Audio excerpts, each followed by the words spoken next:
Welcome back to another episode of Questions with Crocker with me, Dr. Crocker, and my husband, Shane. Yes, I'm here.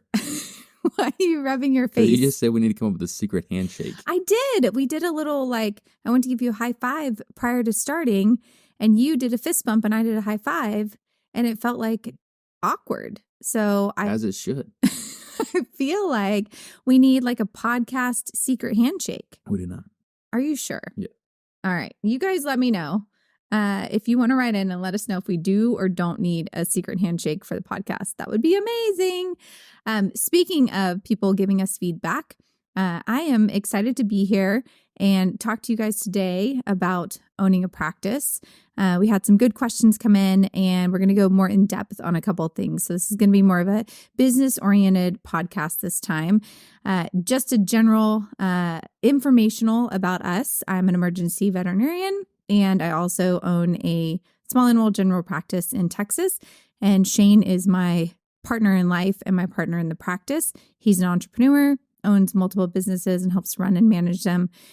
And so we like to talk about vet med behind the scenes, everything that you want to know about being practice owners, and about other random things. We've been kind of stirring the pot recently on social media with some of our podcast clips. So yeah, it's been interesting. Nobody's blowing my page up. People really didn't like the fact that I said that veterinarians should get paid decently.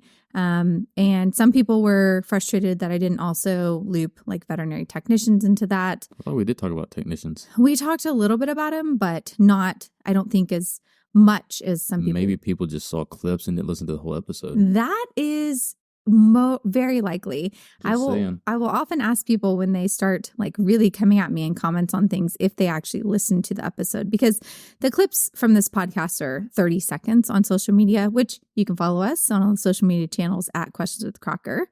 But if you actually want to hear the whole thing in context and not just the sound bites, definitely you want to listen to the whole thing. And it's only our episodes are 25 to 30 minutes. So not too bad of a listen overall. If you want to watch us, you can watch us on Apple or Spotify. You can't watch us on Apple or Spotify. Oh, sorry. You can listen to us on there. If you want to watch us, you can watch us on YouTube. I actually don't watch much on YouTube. I'm not a podcast watcher. I'm a podcast listener.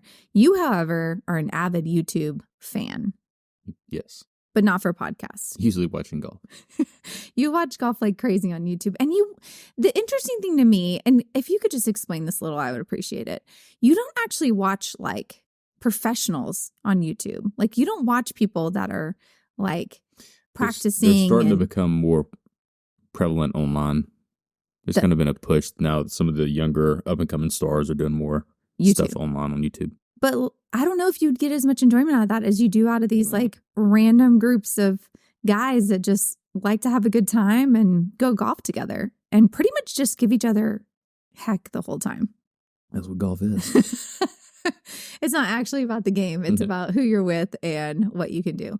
What is the craziest bet that you ever had on the golf course? Was there ever anything ridiculous that you've ever done? No, yeah. Is it not anything you can say on here? Probably the most surprising was right out of college, and I went on a business trip, and I got suckered into a bet game that I had no idea what I was betting on. And when we got done, I owed a lot of money. Which is not fun. I'm surprised because you're usually tight with the money. So I'm surprised you would bet something. This is the man that when we go to Vegas, we literally each get $100 in cash. And then once that's gone, it's gone. This is girl math. Because I can assure you gamble more than $100. Okay, but usually it's this is our cash, use this for the night, and that's it. And then we go with other people, and I'm shocked because they're just putting out a ton of money, but they also win a lot more. So I guess that's why they call it gambling overall. Speaking of Vegas, so a couple big things coming up. This month, I actually am going to go out to BMX. I'll be leaving next week for that in Florida. It's in Orlando. So if anyone's going to be there, happy to meet up. Would love to meet people in person and just get to know them. I'm going to be on some podcasts there as a guest, which is great, and do some interviews. And so that will be a good conference. And then the next one that we're both going to is Western in Vegas. So again, if anyone wants to meet up in Vegas and hang out, I feel like that conference is it's a long conference, but I feel like you just don't even know what time it is because you're in like a dark building and a dark casino the whole time. So I would agree. There's a lot of things going on, a lot of events, and a lot of ways to connect at both those conferences. So definitely let us know. I think that one next week is on our calendar, I'll be honest. So it's just added like last week. I need to go check this out. I added it. So I'm pretty sure. Well, I was going back and forth on whether I was going to go or not. Pretty sure that doesn't exist on my calendar. Because Izzy has club volleyball and I want to watch her. So I'm actually going to skip the first 2 days of the conference, go to her matches, and then I'm going to go out there just for a couple of days to do some business meetings and do some networking. We need a podcast about how you're supposed to update me on calendars so I know what's going on. We do have a joint calendar, which helps us keep a little bit in line. But I am telling you now, and there's record of it. So here you go. Congratulations. You're rubbing your face more. So speaking of our kids and sports and activities, our son started basketball. He did start basketball, yes. It was possibly the most fun and most hilarious game I've ever seen. First grade basketball is something else. It's chaos. It was pure chaos. They didn't know what basket they were going to half the time. They didn't like herding cats. Really know how to guard each other, kind of steal the ball from each other.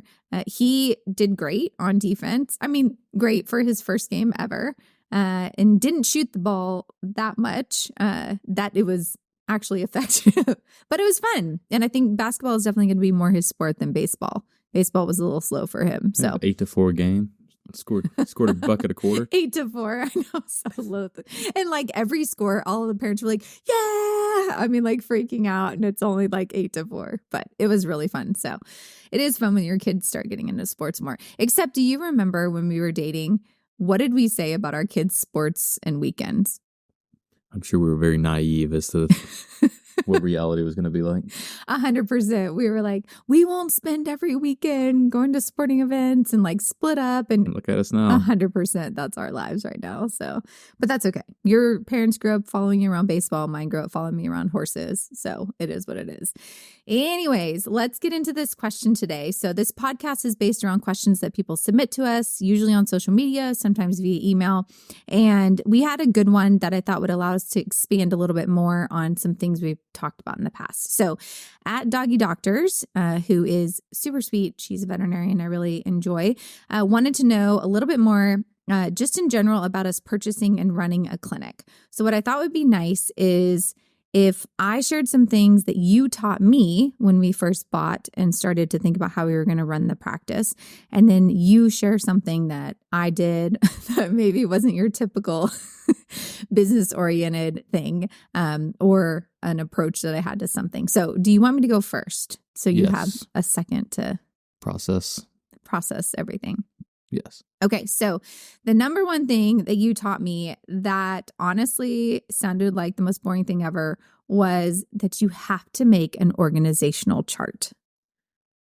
Do you remember that? I'm sure we talked about that, yes. So you were pretty strong on the fact that you felt like we had to make an organizational chart. And honestly, my thing was we had like 5 employees and I'm like, why do I need an organizational chart? Like I literally can walk in the room and say something to everyone, but your thought process behind it made sense. So share why you should have an organizational chart, even if you don't have a ton of employees starting out. I think it's probably twofold. One is you want to build an org chart that you can kind of grow into. Oh, an org chart. An org chart, yes. So something that you can grow into. So what does the 5-year plan look like with an org chart? And then you can break that down to today's environment. But every person that you plug in needs to be plugged in for a reason and that reason should resonate for something coming down the line. So you're looking at the growth potential, not just we seem busy, let's plug somebody in. 2, you need to make sure everybody, has the ability to make decisions and know their specific roles and who their direct report is. The last thing you want to do as an owner is have everybody coming to you with a problem and you become a bottleneck for decision making. They need to follow an appropriate channel that maybe you ultimately have a say-so in, but they've got to follow that channel or you can't really grow. And I think that was the point that really hit home with me because I have been in a practice before and been like the associate veterinarian that every single person came to with their problems, with their questions, with their concerns. And honestly, one, it felt like I didn't have the ability to really do anything about it. And two, I should have given them more ownership over trying to fix those things themselves. And I really became a bottleneck for change because I was kind of like door open on everything. And so what I learned to do was say, did you talk to your manager about that yet? Or have you talked to that person directly? And that did help start to kind of weed out just everyone coming to me directly. But you definitely made a point to say, you don't want to be the person that everyone talks to and everyone comes to with every little thing. You want it to be that there's a process and there's a layer of leadership, at least one or two between you and that, because you will slow down everything if they need you to sign off or they need you to approve it. And I'll be honest, there's been some things that maybe decisions have been made, when I haven't been there or haven't been consulted with that might not have been done exactly like I would. But I think if you're on the same page with how you want to practice to run, what you really value and what your culture is, for the most part, you have to trust your team. And I do agree that thinking, okay, 5-10 years down the road, what position will these people be in? Who am I hiring for? Like, where am I looking to plug people in is extremely helpful. We don't just want bodies. We want people that are going to help build something that's really valuable. So we have an organizational chart that has me and then has you. And who's on top? In the org chart. I need to go look at this picture. So technically, I'm on top just because you need like one ultimate decision maker. And it's mainly because of like medical and cultural things. So I am the chief medical officer, also the owner. You are the chief operating officer, and we have a chief technical officer. So those are kind of the top 3 layers. And then I am the apex of the mountain, I would say. But we each have under that, like our zones of what we're in charge of in the hospital, which I think speaks to the other question that a lot of people ask us is, how do we work together and still get along? And it's because I literally can look at that chart and say, okay, this is person's having an issue, or this area of the hospital is having an issue that falls under Shane and this person. So like they're going to organize that, or they're going to deal with that. And I have like my little area that I'm in charge of, and I try really hard to stay in that area. How do you think I do a majority of the time? I need to add general contractor to my Yeah. lane, and you need to stay out of my swim lane over there. You do. What are your primary responsibilities as chief operating officer? I would say it's more chief financial officer. Okay. Sorry. I think I actually put you as both. I think you and our technical manager / practice manager probably do more of the operations stuff. Okay. More in charge of finances, margins, balancing accounts, making sure we can pay bills, all the receivables, payables, all that fun stuff. Also, I mean, I would say management of the building and Yes. things like that, which is why I felt like you were more operations. Making sure the phones work, making sure like the internet was updated, all that. You're in charge of the renovation, like all that has been under you. And then I'm in charge of the medical side of things. So the medical, our cat wants out. So the medical standards, the way that we do things are different. Anything to do with people, that's you. Yes, I'm HR. I'm in charge of social media. So I'm in charge of marketing and hiring and also firing. So I'm in charge of that for the doctor group and then for the team as a whole. And then we have people who are in charge of the technical side of the team and the CSR side of the team. So definitely trying to have layers of leadership, I think, is really important, even if you're in a really small practice. I have seen practices in the past where the owner was the leader and they would literally walk through a room and say like, oh, we need to do this, and then keep walking. But there was no person that was in charge of that. There was no understanding of what they really wanted. And so then they would be mad a month later because whatever they had mentioned randomly in the room didn't get implemented. Yeah, and I think you get a lot of blowback too from people that are actually doing the work when that happens. So you've hired people to make decisions and take ownership and do things. And then next thing you know, you're walking through and pointing out something that you would do different. And it kind of undermines their authority a little bit and tends to backfire because it just takes these people, almost takes the authority away from them. So 100%. And that's where you have to let go of control a little bit. I am very much, I would say, a type A type personality. And that has been a maturity just in my leadership journey to realize that not everyone is going to do things exactly the way you would do them. And you have to kind of step back a little bit and let them figure it out. And sometimes it works out, sometimes it doesn't. Sometimes you do have to come in and maybe clean something up a little bit.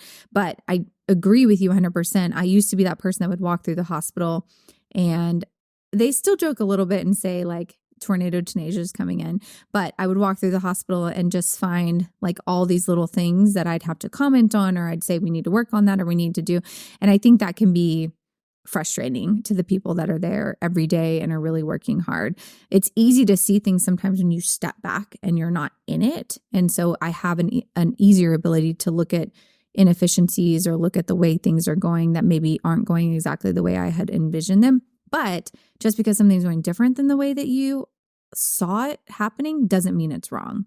And that was a hard thing for me to get and be okay with the fact that I might have a vision in my head and that might not be exactly the way it's carried out. But it doesn't mean that the client's not having a good experience. It doesn't mean my team's not happy. It doesn't mean we're not providing like excellent medical care. So I need to be open to kind of feedback and them telling me the way that they want things to go, or telling their manager about it. And then when we come together, them talking to us. So in regards to that, we have kind of a management or a leadership meeting where all of us that are in charge of the direct reports meet. And then our job is then to kind of talk to the different people under us about things that we need to work on. And then we do also have a team meeting where we go over things as a whole. A lot of times it is decision making about things that we want to see happen, because I really think it's important to get feedback. Another misstep people who are really enthusiastic can take is saying, I want to do all these things and change them, and not really knowing the best way to change them, and maybe making everyone's job dramatically harder. And sometimes you're going to make people's jobs harder. Yeah, I see that a lot. Where not you, but in general, people will take and try to fix a problem that they don't really know the problem they're fixing. And it takes a while sometimes to have everything kind of be digested and understand what is the true problem that we're trying to solve for, without going in and just, throwing a dart at a dartboard and say, okay, I'm fixing this. And next thing you know, you screwed up 10 other things. So sometimes it's better to slow down and make sure you truly understand the problem, and then work through different solutions that will ultimately fix a problem the right way. I actually did that, not because I meant to, but we have templates that are set for our rabies certificates. And every dog that gets a rabies, like they automatically get this certificate printed off or emailed to the owners. And we had someone who was traveling overseas and they needed the microchip number on there. And so I'm like, I can fix that for him. I'll get it done. And so I just like pulled up the template, changed it, put the microchip number in. And apparently I messed the template up for like 2 months. And every time they went to try to do it, they had to like do all these things and I made their job dramatically harder. And so my practice manager told me, you're not allowed to touch templates. If you want something changed on a template, you need to tell me and I will change it, or you make a copy and change it. Don't change the original. And it was something that seemed really small, but it did make their jobs dramatically worse when all I was trying to do was help or fix something else. So 100% that's the case. And again, I'm a doer and I'm a fixer, so I want to do it, but you need to do it by making sure you're checking in with the people who are in charge of those different things and not just saying like, I'm the owner, let me change it, let me do it. I wonder if I've ever done that to you. No, I'm sure. Made your life a little harder by trying to example, but I'm sure if we dig deep enough in the chest, we could find something. I'm glad that you don't have a ton of examples of it. That's probably a good sign. Okay, so organizational chart is important, something you should definitely hash out, you and your leadership team. The other big one was job descriptions, which to me, you hear they're important, they're important, but they are so not fun to do. And the good thing was you said, like, why create the wheel? And we actually found some great templates that we were able to adjust. But I know it's important. Explain why it's so important to have a job description. I don't think early on I thought job descriptions really were. I I guess I thought like you, like it's just a bunch of words on a piece of paper and nobody really follows. I was interviewing some people one time for some different positions, and we had a ton of candidates to look at. One person emailed me and said, "Do you mind sending over a copy of the job description?" So we sent that to him, and it made me pause for a second and realize that if those are written correctly, it really does define what people are doing, what you're paying them to do. So if you don't have the job description built correctly, how do you really hold that person accountable for their job, right? So they have to know very specifically what they're responsible for. And if you want to tie incentives to that or whatever, it has to be measurable. So having a job description that actually fits the role for that person carries a lot of weight. It really does. And I think a lot of us think that we know what a veterinarian does. We know what a technician is doing. We know what a management position is doing. But really, when you get into it and you look, like you could pull up 5 technician job descriptions and they could all say different things because some are going to be in charge of some admin duties. Some are not going to be in charge of that. Some technicians are allowed to do a lot more than other technicians are allowed to do. And so kind of knowing what that expectation does sets everybody on the team up for success versus someone maybe thinking they get to do more than they actually get to do in a job or being able to like grow into a position more, right? So we did that. And then to kind of expand on it more, we also did a level 1, 2, and 3 technical duty list. And basically that is a part of our salaries. So the salaries are based on what level you are. So it's very transparent. Like these are the things that you need to be really good at. And we need to check off that you can do. And you can move up in salary based on which level you are. And so that was another thing that we found some examples online and we adjusted them and moved some things. And there was some things that we specifically really wanted. I want my level 3 technicians to be able to do full abdominal ultrasounds and be able to send them off to a radiologist and be certified in that. But that's something we added specifically to our practice. But I think it's really nice. It also takes away from just like paying people random amounts of money. You can explain why you're paying them what you're paying them and what they need to do to make more money in your practice. So job descriptions and specific like further descriptions based on levels, I think are extremely valuable. And then in that, with the managers, it talks about who the direct reports are, who they're in charge of. And I think that also gives them ownership over who you really need to be overseeing and honestly, who you're going to be held accountable for. Like if I have a technical team that's a mess, I'm going to look to my manager first. Yeah. Why are they such a mess? What have you been doing to try to help them? What have you been doing to make this culture better? Because really that's where it's going to be the point that I'm going to talk to. And so it kind of helps to have that really defined. Was there anything else that you can think of around job descriptions or levels? No, I would also lump into that same kind of category as policies and processes. And again, we could talk, long time on this, but if you don't have processes for stuff, things are going to get dropped and, missed. So, and that's something we probably need to get better at is creating processes, not just because everybody knows it's the process, but where it's written out and you really have a clear vision of what the process is. So you have the job description for this person. These are the things that they do. Here's how they do them, right? So I think sometimes processes are overlooked. I ordered food the other day and they had to make something, and I waited for like 15 minutes and walked over to the counter and asked the guy where my food was, and he had cleared me out of the ticket before he actually gave me the food. So we skipped one little step in a process, but the downhill effect of that is, I have a customer that doesn't have their food. Maybe they didn't have the best experience. Now the food's cold. Now we had to throw that out and make new stuff. So, just one little misstep in a process can really mess up the entire workflow if you're not careful. And some of that you can, again, find if you are a part of like some of these groups like VMG, Uncharted, you actually can get like hospital manuals that are going to have a lot of things, but there's some that are still very specific to your hospital, the way you want it to run, the workflow, and only you can really go through and adapt those things. And it's nice to have a template to work off of, right? Because it may actually trigger thoughts of things that maybe you didn't think of or ways that you may want things to work. You just hadn't really thought it through. So having a template to start with and then working through that to create your own process, I think is a valuable exercise. It's actually funny. We're about to have like the 3 cold days that we have in Texas for the whole year coming up. And so we're working on what is our cold weather policy. Last year we kind of had one loosely based, but I want something that's like written out that I can send to the team and let them know, okay, if it's this, we're doing this, if it's this, we're doing that, and obviously get feedback on it. So we were just talking about, we got to get that finalized because we have those cold 3 days coming that we have to prepare for. So, but I do think those things are really important. So those are the big things that I took away from you that I think were important steps with buying a practice and really trying to start out like with a strong foundation for your team and a lot of transparency for them of like what you expect and what's going to happen.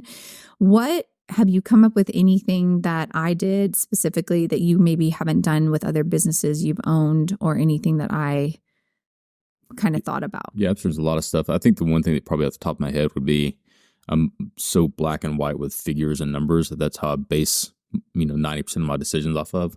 I think you're much better at understanding what is the global picture, right? I don't care what it costs. If we do this, we're going to get returns off of it.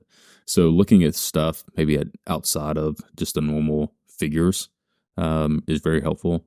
But then too, like the management style of having the huddles and the staff meetings and the management meetings. I hate meetings, but I understand the value if they're ran correctly, how to make sure that we pass that information down appropriately. And makes a lot of sense. We have tried really hard. Like I do like Google Forms a lot to get feedback on things before we even have a meeting, so that we're going into the meeting saying, okay, this is what we needed to decide. This is what you guys came up with. Any other feedback?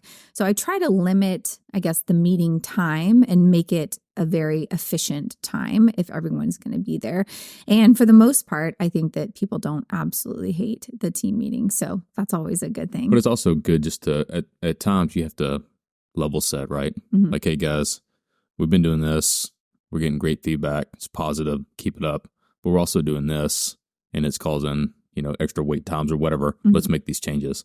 So like you said, being able to step back and see the overall vision that maybe people that are in the daily mix don't see, and it being able to level set and regroup, I think makes a lot of sense. Well, and even today, we made some changes to the schedule recently, and I had noticed a couple, I guess, consistent things that weren't really what my vision was for the schedule. And so today I went to the different teams and I talked to the technicians and I talked to up front and I was like, why is it getting scheduled like this? And do we think we could do A, B, or C? And I got really great feedback and I was able to kind of take all that and then come back to everyone and say, okay, this is what I want to see and this is how I want us to do it. And then we'll talk again in a couple weeks and we'll see how that's going. And so that's the process we're in, especially having added a new doctor recently to just figure out what workflow works best for someone and what schedule works best for everyone.